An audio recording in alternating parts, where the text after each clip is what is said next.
In this video, we're going to learn the present tense conjugations of estar, along with some interesting phrases that demonstrate how estar is used.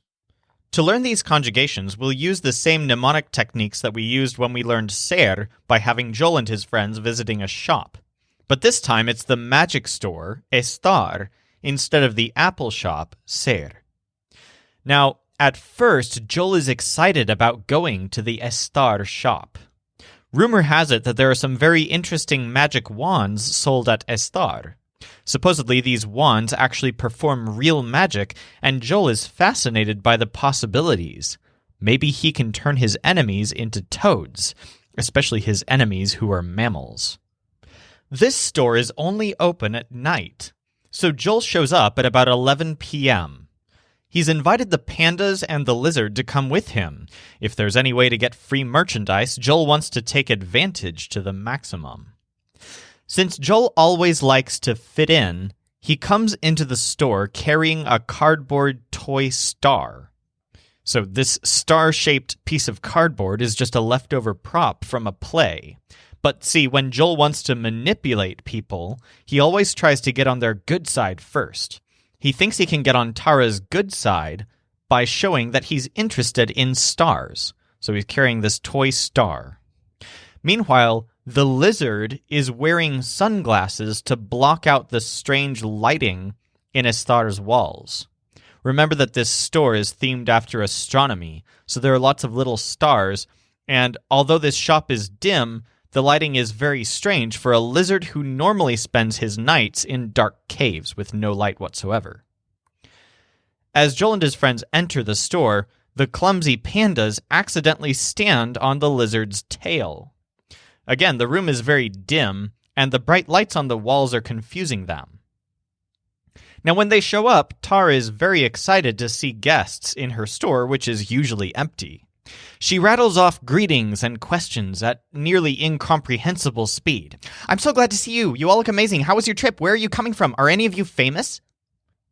Of course, this is just part of Tara's personality, but Joel's antenna perk up at this last idea. Someone being famous? Maybe if she thinks that one of them is famous, she might give them free reign of this store. Joel looks around and realizes that the lizard's sunglasses look pretty cool. Maybe Tara's gullible enough to believe that the lizard is a movie star. Of course, Joel still wants to place emphasis on himself, not on the lizard. Maybe he wants to call himself the agent who manages the star. So he tries to tell Tara, "I'm here with a star." But then Joel realizes that there's a problem with this declaration. If he says, "I'm here with a star," Tara might just look at the toy star in his hands. That really isn't very impressive at all.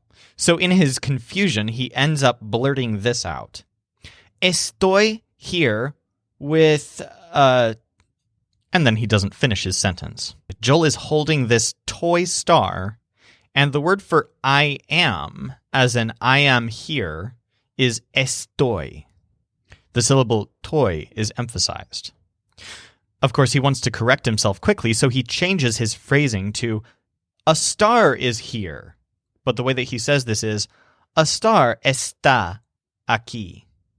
Now maybe this strange pronunciation, está, maybe is Joel imitating a British accent because of his interest in fake formality, especially when he's trying to trick someone. Instead of a star, his reference to the lizard sounds like está. Make sure to associate estoy with Joel and está with the lizard. These words are used to indicate location. So, for example, estoy aquí means I am here, and está aquí can mean he is here, she is here, or it is here. Now, Tara isn't quite sure what to think of this. Her mind is racing with thoughts. What's a sta?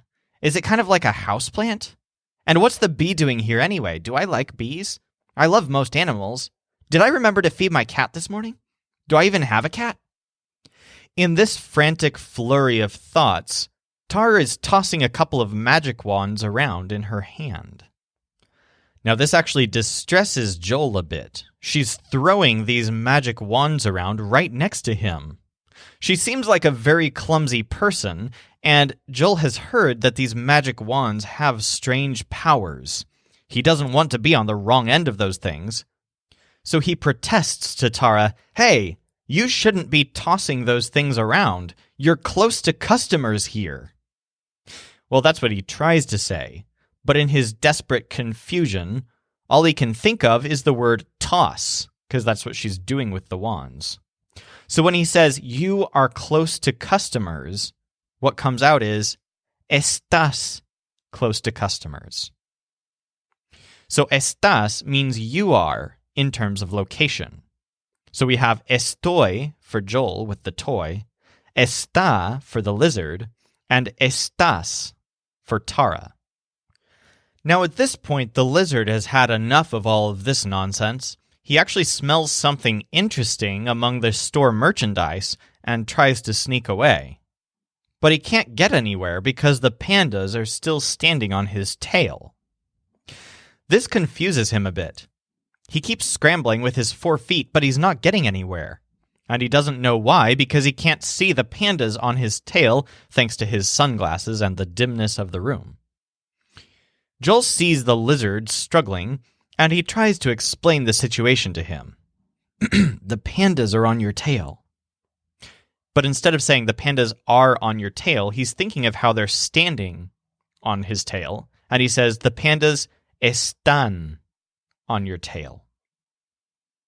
Now Tara hears this, and she says, "Wait, what did you say? Are you guys standing on something?"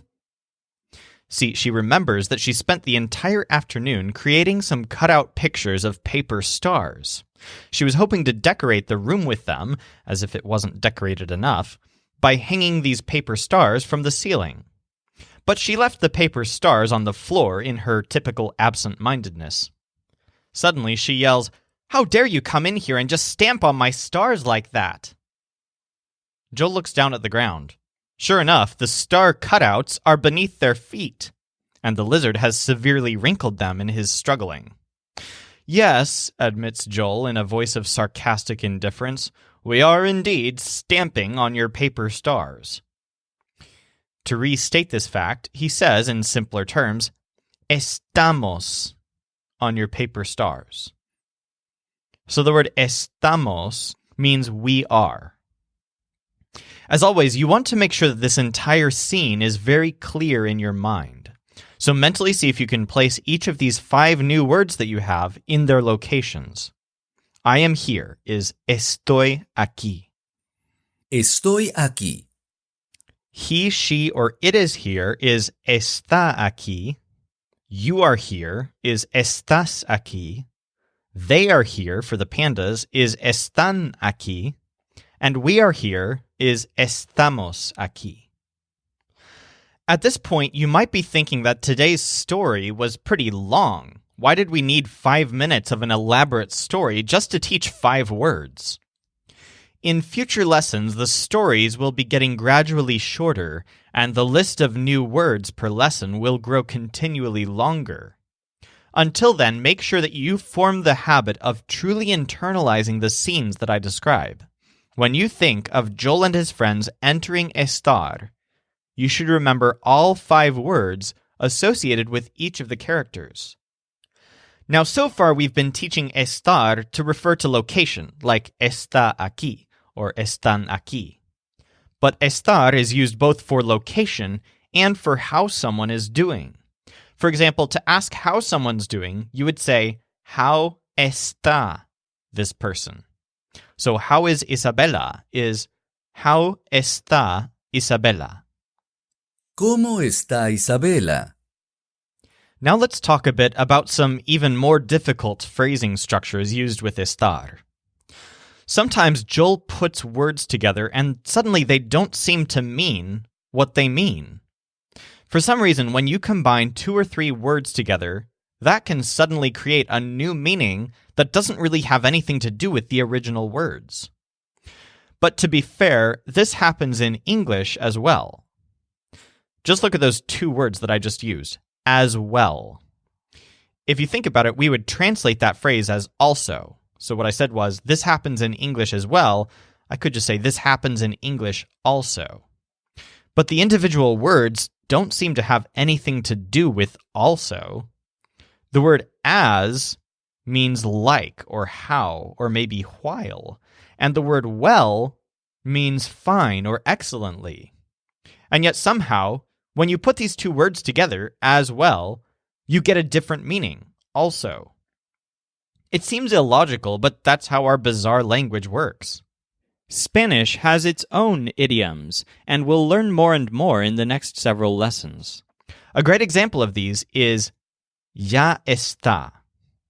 Now, when you hear this phrase, based on the individual words, this seems to translate as now it is.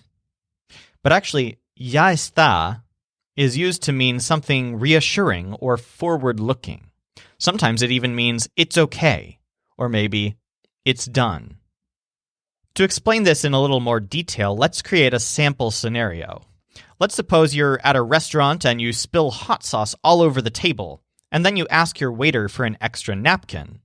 But he's really busy and forgets to bring it. Now you can't wait any longer, so you go ahead and get the napkin yourself, and then you clean it up. He comes back and realizes that he forgot about you, and he apologizes. "Oh no, I'm sorry, did I forget to get you extra napkins?"